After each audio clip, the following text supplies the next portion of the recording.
the clean power for transport, infrastructure, EVs.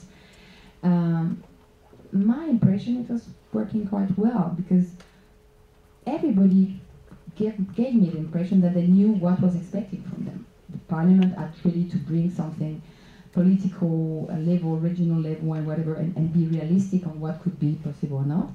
The council, on a more higher level, they didn't want to take any commitment. Okay, that's again. And the commission trying really to coordinate everything and to finally have a proposal which is not perfect but acceptable and at least a little ambitious. Then, just to finish, I'm quite positive on the new commission, I must say, and on the role of the MEPs. Thank you very much.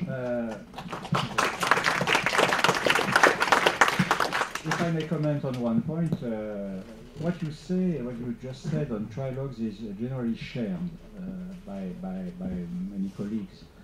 The problem is certainly access to documents. When you are in, it's better when you are out. But globally, all in all, this is the way that the system works. But the problem is that for many reasons that not to develop here, the primary legislation, the basic legal act is lighter and lighter. Now we speak about skeletal legislation, and all the essence of the problem is pushed to delegated act and implementing act, sometimes like the dust behind the carpet, because we have no time, we have no interest, we'll see that later. This sometimes is the price of compromise too. Yeah, but the effect will come later, and here we can have a problem. Jorgo, please. Thank you very much, Vicky and Daniel, for the invitation to this event. I want to make 4 comments on the very interesting points that have already been raised, and sort of give my perspective on whether there is a change and whether it's a change for the better or for the worse. Let's start with the change for the better. The first point. Clearly, the increased powers to the European Parliament are, from our perspective, an improvement. The recent reform of Europe's common fisheries policy was the first time that the Parliament had full co-decision powers, and usually environmental interests or non-financial public interests get a better hearing in the European Parliament than in the Commission and in the Council, simply because the processes in the Parliament tend to be much more open and transparent. So that is clearly positive and something that we welcome. However, the other 3 points are all negative. So I think overall, I share Daniel's assessment that really the recent attempts to make European decision-making more effective, more transparent, and more democratic are not very successful so far. Let's start with the Better Regulation Package, which is a great title and something that everybody can only be in favor of, better regulation. But looking at it more carefully in our analysis, it's a rather misguided attempt at what it concretely proposes. For us, better regulation would mean that we get legislation that is readable and understandable by an averagely educated person, that has been decided in a transparent democratic process, and that allows the EU institutions to relatively swiftly address major issues of European concern. And I think you said something very remarkable right now. You said, summarizing some of Olivier's presentation, that the institutions are all becoming more important, but taken together, they're weaker. And that is really a paradox. And I don't think that the Better Regulation Package, the way Timmermans proposed it, addresses this at all. Firstly, already the graph that Vicky showed makes it very clear. This is a process that's going to slow things down. So on the attempt to make the EU institutions able to respond quickly to concerns, to European concerns, they're going to fail. And citizens will again say, why does this take so long? Why don't they come to a conclusion on it? Secondly, in terms of improving the understandability of legislation, if I take environmental legislation, which is the area that I deal with, from the very first pieces of legislation that the institutions did from the 1970s, and I compare it to today's legislation. I mean, you take the Birds Directive, you understand very clearly what's it about. A country tries to protect their birds, but during a season the birds fly into another country because they're migrating. In the other country they get shot, so what good is it to protect them in one country if the other country doesn't cooperate? So that's what the legislation is about to deal with. Clear. If you take legislation today, it's extremely poorly written often. It's very difficult to understand it. It's a great job for consultants to help, and anybody who, you know, it serves a certain part of the business, but it's, and I really think the Commission should start with itself. I think one thing that is maybe could be added to your presentation is the power grab by the Secretary General and the role of the Commission Secretary General. My impression is their number of staff have hugely increased. We now have people drafting legislation in the Commission who are not experts in that area, but who are based within the Secretary General, and then you get the stuff written in a much more complex, difficult, and sometimes nonsensical way. So I think already there's a drop of quality in what the Commission produces. I also think the lobbyists are partly to blame for these thousands of amendments, which you accredit to the MEPs. From the perspective of Alter EU, we clearly monitor, and many of the amendments, and that's no secret to anybody here in the room, are inspired, if not drafted and written by lobbyists. And so therefore, the fact that the final legislation that we now often get is not readable and understandable by the average person is also partly the problem of the amendments that come in later. So I think on better regulation, what the Commission should be going for is we need to be able to propose clear proposals relatively swiftly and then have a transparent process. What they're doing with all the impact assessment is going to go exactly the other way. I mean, from every impact assessment that industry will ask on impacts on current profits, we will ask for impacts on lost benefits and impacts of non-action. So you can just see how this is going to get completely out of control. And so that's my second point. Better regulation is misguided and doesn't help us. The remaining 2 points are more specific. But they feed in again with this, what I see as a power grab by the Commission. Implementing acts, comitology, or now called the examination committee. In your book, which I find extremely clear, and thank you very much for giving us all a copy of it. I mean, you describe on page 34, there are three possible scenarios once you have an implementing act. Either the Committee of Member States votes qualified majority in favor or against, then it's either adopted or dropped, or there is no decision. Except, and then come all the exceptions, and that's where again it gets complicated, except if at least 15 member states have voted against it. This is a situation that we have in the cases of GMOs, which is another issue that I deal a lot with. You know, member states, there's always a majority of member states, a simple majority, against GMO for cultivation, and we often have it also on GMOs for imports, for food and feed. What happens? It goes to the appeal committee. What happens in the appeal committee? The fact that there's a simple majority against it no longer plays any role. We're back to qualified majority. So they've introduced a system which in the end still lets the Commission do what it wants to do, has an intermediate step which gives the simple majority of member states some seeming power, which in the end does not change anything. So this is making the processes more complex without changing really anything in the outcome, and keeping the basic frustration that many member states and the majority of European citizens have with the Commission's actions on that particular dossier. That was my third point. Now my final point is on the role of expert committees, the role of consultation. Again, and here, this is the other thing I like in Daniel's books, because in the neutral way that he writes it. He says, European businesses and associations are generally wary of delegated acts. They tend to favor implementing acts, which offer more possibilities for intervention. Okay? And so, of course, we look at that, these more possibilities of intervention. And one concrete example, which just is supposed to make that point clear, that the concern that I have here, again, in terms of giving us good legislation. The Union is at the moment discussing the best available technologies that large combustion plants and large industrial plants should have, specifically coal plants also, okay? So we have these expert committees which give indeed large room to industry to make their points heard.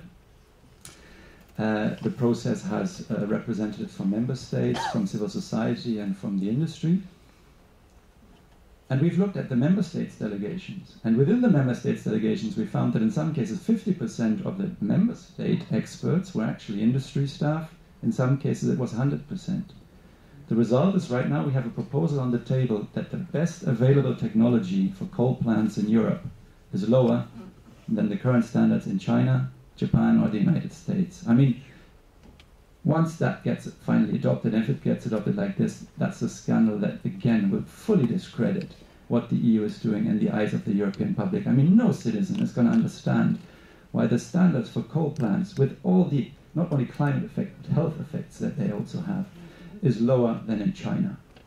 Okay, so I think that sums it up. We have here a system and a reform that in many cases goes against what we really need, namely more transparent and a swifter process for democratic decision making. Thank you. Thank you.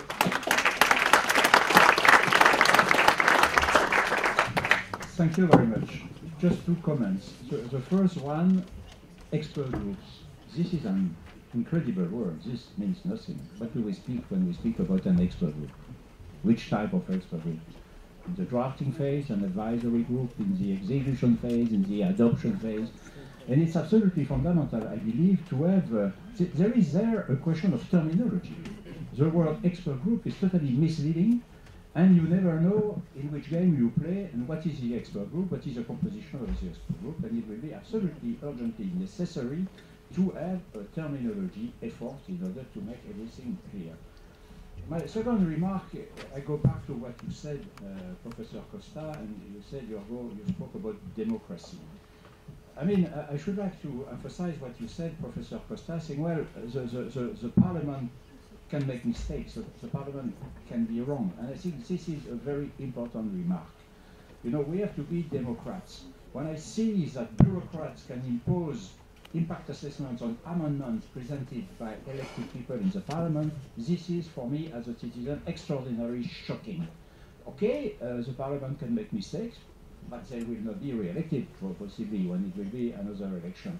And I think that we want to cleaner, whiter than white, and at the end of the day, it will be longer, more bureaucratic, and less democratic, which is clearly an issue here. Because we spoke quite a lot on the strengths and the weaknesses of the European Parliament. Do you have a comment you should like to comment, or you prefer not? After? No, it's a moment now. I think no, Christophe is determining a bit later.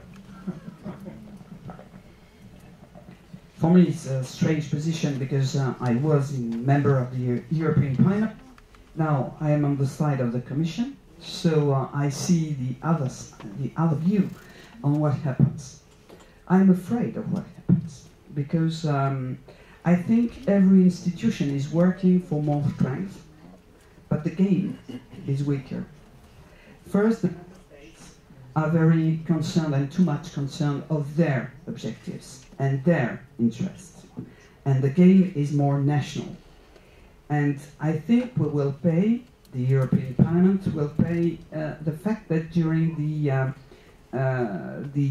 package about the financial crisis, the way which was chosen by the member states, and especially Germany and France, was strictly intergovernmental.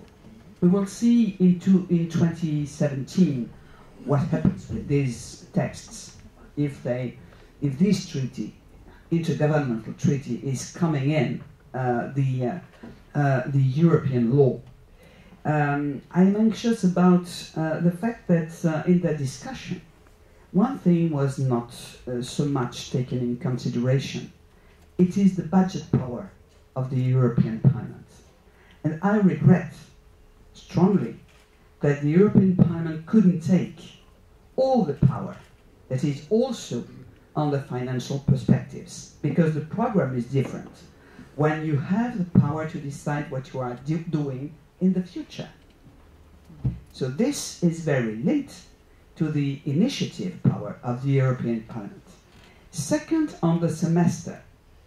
Did you see on the semester how it is also complicated between the European Parliament, the national parliaments, and the role of the Commission? What is the role of the Commission in this semester? To control, to manage, to govern, to discuss, to negotiate with the member states? It's not completely clear in the practice. The practice is really important in the semester. And if I look on the situation today, I think that one thing is evident for me. I discussed with 3 ancient presidents of the European Parliament in a debate, and one said we have to finish the parliamentarian regime. It is not accomplished. And I agree. Because why? Because in fact, the Parliament is less and less going in debates, public debates, and less with a second reading. So if the normal legislative procedure has not the lead, and if the European Parliament has not time to good legislation, you will have thousands of amendments, because the moment in which a parliamentarian, a member, can exist is to put the most important number of amendments during the first reading. So this is a reality, and it is going on. Why? Because after that, even in the committees, it's difficult to have the debate. So there is a sort of, change of the procedure, which is the legislative procedure. And there is a confusion, I feel, in the vision of the Commission between the way of the reglementation and the way of the legislation. If I take an example, to be clear, when we looked on the proposal of the Commission on the digital market, if I look on this initiative, I could see that they took several parts of the legislation. But we never came back to a problem which was really important for industry and for citizens, which was the NGAs. That is the new, network, digital network. And this was really, I think, a responsibility of the Commission. So sometimes if we take some, dossier or some subjects, some topics, we see that the European Parliament is a bit weaker, and the European Parliament asks for means for his own research, his own possibilities to have an advice or an objective. So you will have the Council with expert group, we will have the Commission with expert group, we will have the European with expert group. Where is the citizen?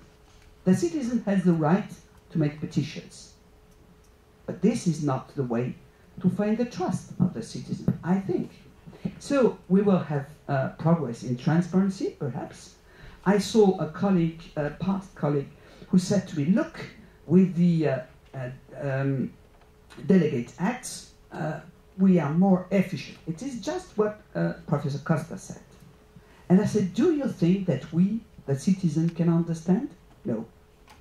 But if I may comment on what you said, the citizens don't understand, but I'm not sure that the members of the Parliament understand either. If I can be blunt once. Don't ask me to say so. but yes. And the Parliament is looking for additional resources. Everybody is looking for additional resources. But I think it's time to train people and to adapt skills. This is true for the European Parliament, not only the members of the Parliament.